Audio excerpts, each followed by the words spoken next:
Hello everyone, this is your finance idea और आज हम लोग बात करते हैं ईटीएफ इन्वेस्टिंग के ऊपर। आजकल मार्केट में स्टॉक्स कम पॉपुलर है, म्यूचुअल फंड्स कम पॉपुलर है, ईटीएफ ज्यादा पॉपुलर हो रहा है। ईटीएफ जो वर्ड है, ईटीएफ ज्यादा ग्रो हो रहा है मनी मेकिंग मार्केट से रिलेटेड। तो ईटीएफ क्या होता है, ईटीएफ के बारे में सब कुछ जानेंगे हम लोग। एवरीथिंग, ईटीएफ क्या स्टॉक से बेटर है, ईटीएफ क्या अच्छे रिटर्न्स देता है, ईटीएफ में रिस्क कितना है, एक परफेक्ट ईटीएफ को कैसे चुना जाए। अब बेसिकली ईटीएफ होता क्या है, और आखिर जो लोग आपको कह रहे होंगे कि ईटीएफ खरीदो, ईटीएफ में इन्वेस्ट करो, स्टॉक से ज्यादा अच्छा है या किसी भी चीज से अच्छा है, तो ईटीएफ को क्यों बेटर कहा जाता है, वो हम लोग समझेंगे बहुत ही इजी वे में। सब कुछ समझेंगे, मैं आपको एंड में ईटीएफ के कुछ सजेशंस भी दूंगा। तो जो हमारे की टॉपिक्स हैं वो आप लोग सामने देख सकते हो। फर्स्ट ऑफ ऑल है हमारा ETF investing, exchange traded fund होता है और इसमें हम लोग बात करने वाले हैं ईटीएफ्स क्या होते हैं।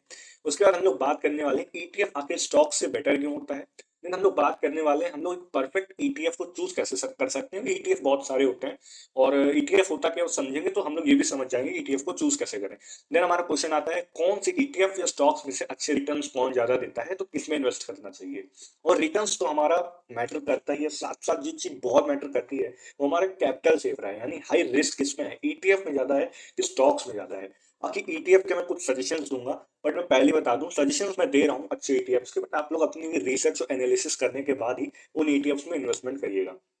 देन हम लोग जानेंगे ईटीएफ में, अगर हम लोगों ने सब कुछ समझ लिया है तो ईटीएफ में हम लोग इन्वेस्टमेंट किस तरीके से कर सकते हैं, अगर हमारे पास एक सर्टेन छोटा मोटा अमाउंट है उसके बाद भी। तो चलिए शुरू करते हैं। फर्स्ट ऑफ ऑल हम लोग समझेंगे ईटीएफ क्या होता है। ETF can be said as exchange fund which consist of several stocks. ETFs are launched and managed by private firms. तो बेसिकली ईटीएफ जो होता है वो एक तरीके का फंड होता है, जैसे म्यूचुअल फंड्स होते हैं, तो ईटीएफ भी एक एक्सचेंज ट्रेडेड फंड ही है, बट इसमें वैरायटी ऑफ स्टॉक्स आते हैं। फॉर एग्जाम्पल मैं पीछे जाना चाहूंगा, मैंने यहाँ पे एक एंजल वन खोल रखा है। इसके अंदर यहाँ पे हम लोग ईटीएफ सेक्शन में जाते हैं, तो यहाँ पे वैरायटी ऑफ हम लोग को मिलता है। हम लोग इक्विटी ईटीएफ में जाते हैं, तो यहाँ पे खूब सारे ईटीएफ्स दे रखे हैं। तो ईटीएफ्स हो क्या रहा है मैं ये समझाता हूँ। ऐसे आप लोग मान लेते हैं, समझते हैं, हम लोग सपोज करते हैं कि आप लोगों को स्टॉक खरीदना है, आप लोगों को इन्वेस्टमेंट करनी है, और इन्वेस्टमेंट आप लोगों को ऐसा लगता है कि फ्यूचर में हमारा आईटी सेक्टर बहुत ग्रोथ होने वाला है, तो आईटी सेक्टर ग्रो होगा। मान लेते हैं आईटी सेक्टर में आप लोगों ने कहा आपने टाटा की कंपनी में इन्वेस्टमेंट कर दिया या अडानी की कंपनी में इन्वेस्टमेंट कर दिया, इन्फोसिस में कर दिया, ठीक है मान लेते हैं। बट फ्यूचर में ऐसे तो कंपनीज गिरेंगी नहीं, बहुत बड़ी कंपनियां हैं। आपने थोड़े मोड़े पेनी स्टॉक्स में या मिड कैप स्टॉक्स में भी इन्वेस्टमेंट कर दिया आप लोगों ने आईटी सेक्टर के अंदर। बट सपोज करते हैं 10 स्टॉक्स में अगर आप लोगों ने इन्वेस्टमेंट की 1,000 की, उनमें से 7 स्टॉक्स जो कि हो भी सकते हैं आपके क्रैश कर जाए, 7 स्टॉक्स फ्लॉप हो जाए, आपको रिटर्न्स ना मिले, नेगेटिव में चले जाए। 3 स्टॉक्स आपके प्रॉफिट में हो सकते हैं, बट ऐसा भी हो सकता है वो 3 स्टॉक्स उतने अच्छे रिटर्न ना दें जितना वो 7 स्टॉक्स नेगेटिव में रहे हैं। तो इससे आपका लॉस होने का चांस ज्यादा होता है स्टॉक के अंदर। तो स्टॉक के अंदर बेसिकली अगर आप एक बिगिनर हैं, आपको ज्यादा मार्केट की एनालिसिस की नॉलेज नहीं है, तो आप लोगों को बहुत ज्यादा स्टॉक की फंडामेंटल इवन टेक्निकल एनालिसिस करने के बाद ही आप स्टॉक्स में इन्वेस्टमेंट कर सकते हैं। तो आपको स्टॉक्स की पूरी फंडामेंटल एनालिसिस करनी है, सारी चीजें जाननी पड़ेंगी, उसके बाद ही कर सकते हैं। बट ईटीएफ्स में क्या होता है, ईटीएफ्स में सपोज मान लेते हैं आप लोगों को इन्वेस्टमेंट करनी है, बट आपको ये नहीं पता कौन सी कंपनी अच्छी रहेगी। तो हम मान लेते हैं आपको आईटी सेक्टर में ही इन्वेस्टमेंट करनी है, तो यहाँ पे हम लोग एक सेक्टर के अंदर आईटी बीज आता है। अब ये आईटी बीज में होता क्या है, फर्स्ट ऑफ ऑल अगर हम देखें तो आईटी बीज का एक साल का जो रिटर्न है हमारा वो 29.31%, अप्रॉक्स 30% का रिटर्न है पर ईयर का। और हम लोग मैक्सिमम बात करें जब से बना है तो ये 206 यानी 25% का रिटर्न इसने दिया है ऑल टाइम पे, जो कि बहुत ही अच्छा रिटर्न है।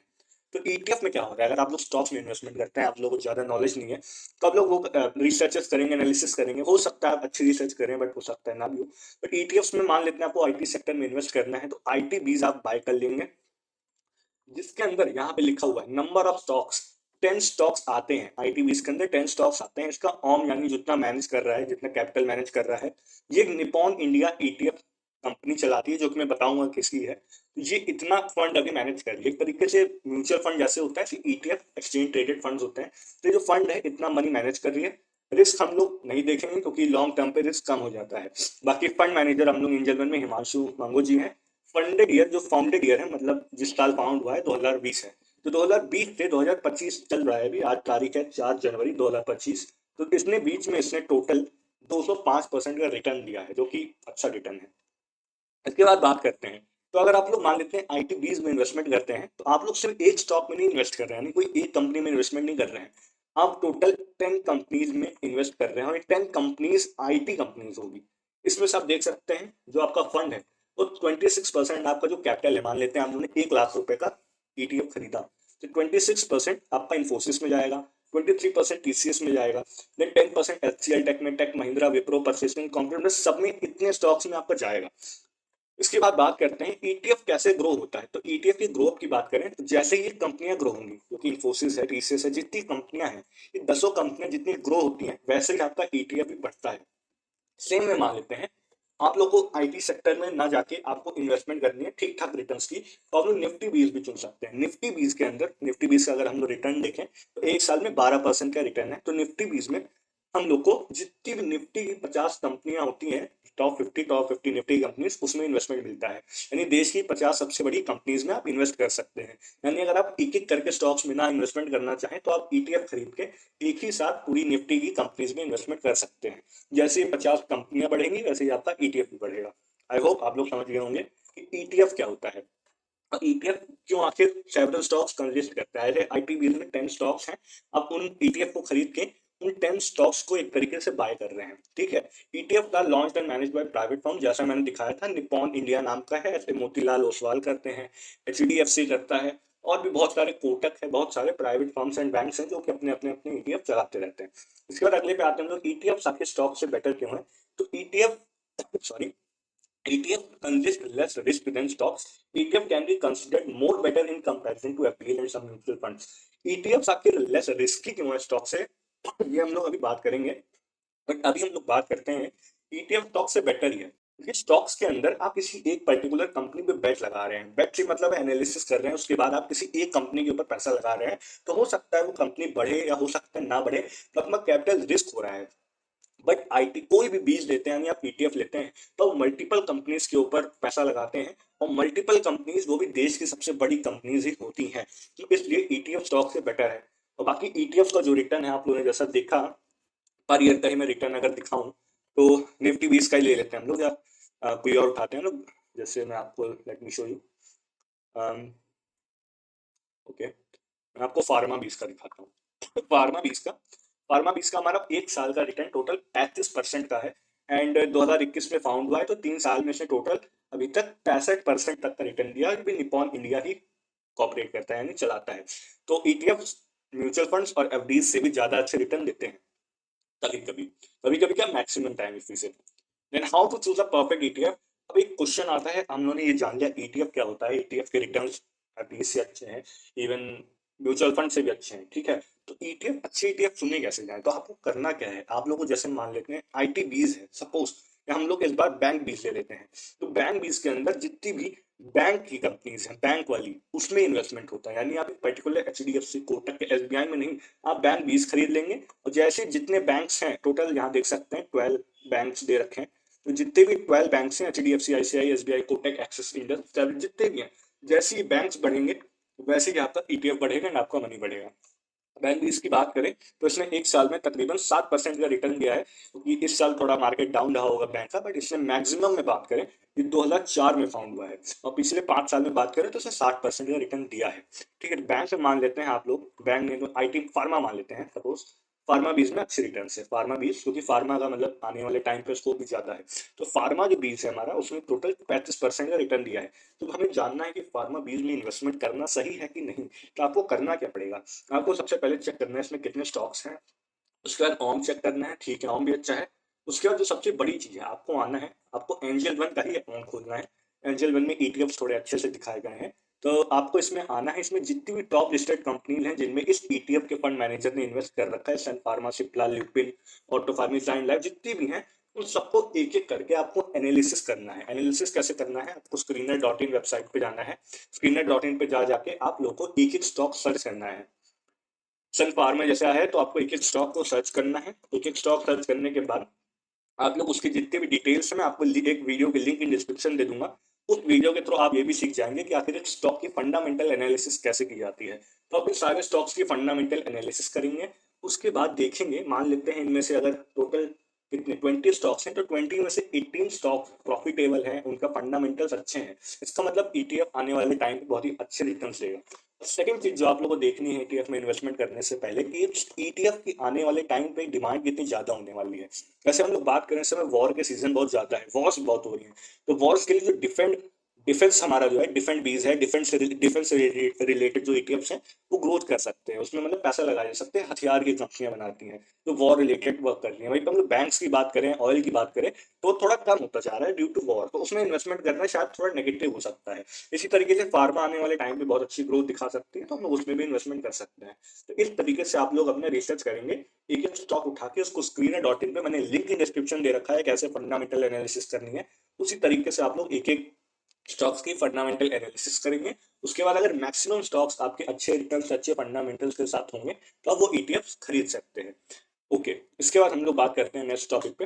हमारा नेक्स्ट टॉपिक है how to choose perfect ETF हो गया, विच है हाई रिटर्न्स ईटीएफ्स और स्टॉक्स। स्टॉक्स के रिटर्न्स ज्यादा होते हैं ईटीएफ्स के कंपैरिजन में। एक स्टॉक मान लेते हैं, कोई भी एक टेम्परेरी स्टॉक ले लेते हैं, तो एक स्टॉक में मैंने भी इन्वेस्टमेंट कर रखी है, उसका नाम है आजाद इंजीनियरिंग। तो उस स्टॉक ने एक साल के अंदर तकरीबन 700 700 नहीं मतलब आई थिंक 200 से 250% तक का रिटर्न दिया है। एक साल में उसने 200% तक का रिटर्न दिया, और एक स्टॉक जो है आपको एक साल में 300-400% तक का रिटर्न दे सकता है। बट एक ईटीएफ जो होता है as you can see, maximum एक ईटीएफ आपको 40 से 45% तक का रिटर्न दे सकता है, इससे ज्यादा रिटर्न ईटीएफ में नहीं मिलती है। फॉर एग्जाम्पल मैं अगर आपको एक स्मॉल कैप बीज आता है मैं दिखाता हूँ, तो उसमें भी स्मॉल कैप मतलब ठीक ही है।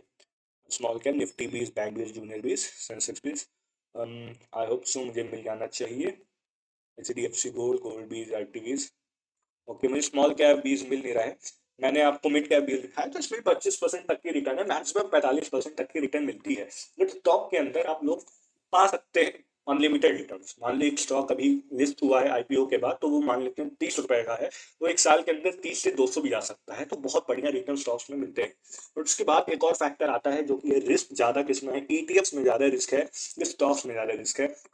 तो हम लोग बात करें ईटीएफ्स में ज्यादा रिस्क है कि स्टॉक्स में ज्यादा रिस्क है, तो ईटीएफ्स में रिस्क कम होता है as compare to stocks. Stocks में आप लोग एक कंपनी पे बेट खेल रहे हैं, सपोज आपने 1 लाख रुपए एक कंपनी को दिए, तो हो सकता है वो कंपनी आपको 200% रिटर्न दे दे, या हो सकता है वो कंपनी आपको -100% रिटर्न दे, यानी आप लॉस भी कर सकते हैं। बट ईटीएफ्स में क्या हो रहा है, ईटीएफ्स में सपोज मैंने यहाँ पे फार्मा का ईटीएफ उठा लिया, या मान लेता मैंने आईटी बीज उठा लिया, तो आईटी बीज के अंदर जो है 12-20 के अंदर जो है एक साल में पहले हम लोग देख रहे हैं अच्छा खासा रिटर्न और स्कोप भी है फार्मा का आगे। तो फार्मा के अंदर हम लोगों ने इतनी मल्टीपल कंपनीज के अंदर एक तरीके से इन्वेस्ट किया है, सिर्फ और सिर्फ एक ईटीएफ खरीद के हम लोगों ने इतनी मल्टीपल कंपनीज में इन्वेस्ट कर रखा है। तो हमारा जो पोर्टफोलियो है एक तरीके से पैसा लगाने का बहुत डाइवर्सिफाई हो गया है।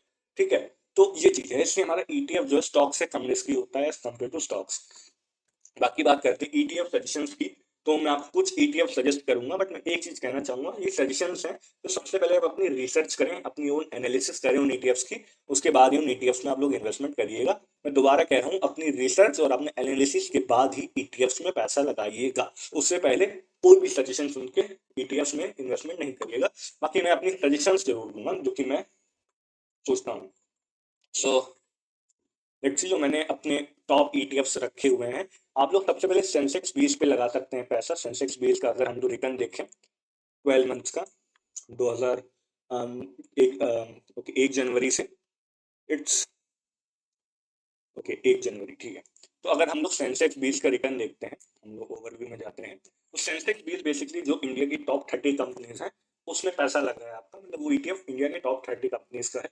तो वो आपका इन्वेस्ट कर मैनेज करते हैं हमारे आर शेयर सेंसेक्स ईटीएफ्स, क्योंकि हमारे हिमांशु जी मैनेज करते हैं। उसका टोटल ऑम काफी अच्छा है, और टोटल 30 स्टॉक में यानी इंडिया की टॉप 30 कंपनी में पैसा लगता है। और इसका एक साल का रिटर्न हम लोग अगर देखें तो 12% लगता है। इंफ्रा बीज यानी इंफ्रास्ट्रक्चर बीज है, हमारा निपॉन इंडिया निफ्टी इंफ्रास्ट्रक्चर संभालता है। निपॉन इंडिया बेसिकली रिलायंस की कंपनी है, रिलायंस की कह सकते हैं डॉटर कंपनी है, तो वो डॉटर कंपनी है रिलायंस की, वो निपॉन इंडिया संभालती है। तो निपॉन इंडिया मतलब रिलायंस जो कंपनी है, आप उसको पैसा दे रहे हैं संभालने के लिए। इसका ऑन 164 है, टोटल 30 स्टॉक्स हैं जो कि आप लोग देख सकते हैं। इसका एक साल का रिटर्न 17% है। ऑटो बीज यानी ऑटोमोबाइल सेक्टर, यानी टाटा मोटर्स है, महिंद्रा एंड महिंद्रा है, तो बहुत सारी कंपनीज इसमें इन्वेस्टमेंट है, भी निपॉन इंडिया ही संभालती है। इसका ऑन टोटल 300 करोड़ तक का है, टोटल 15 स्टॉक्स हैं, एक साल का रिटर्न 32% तक का है।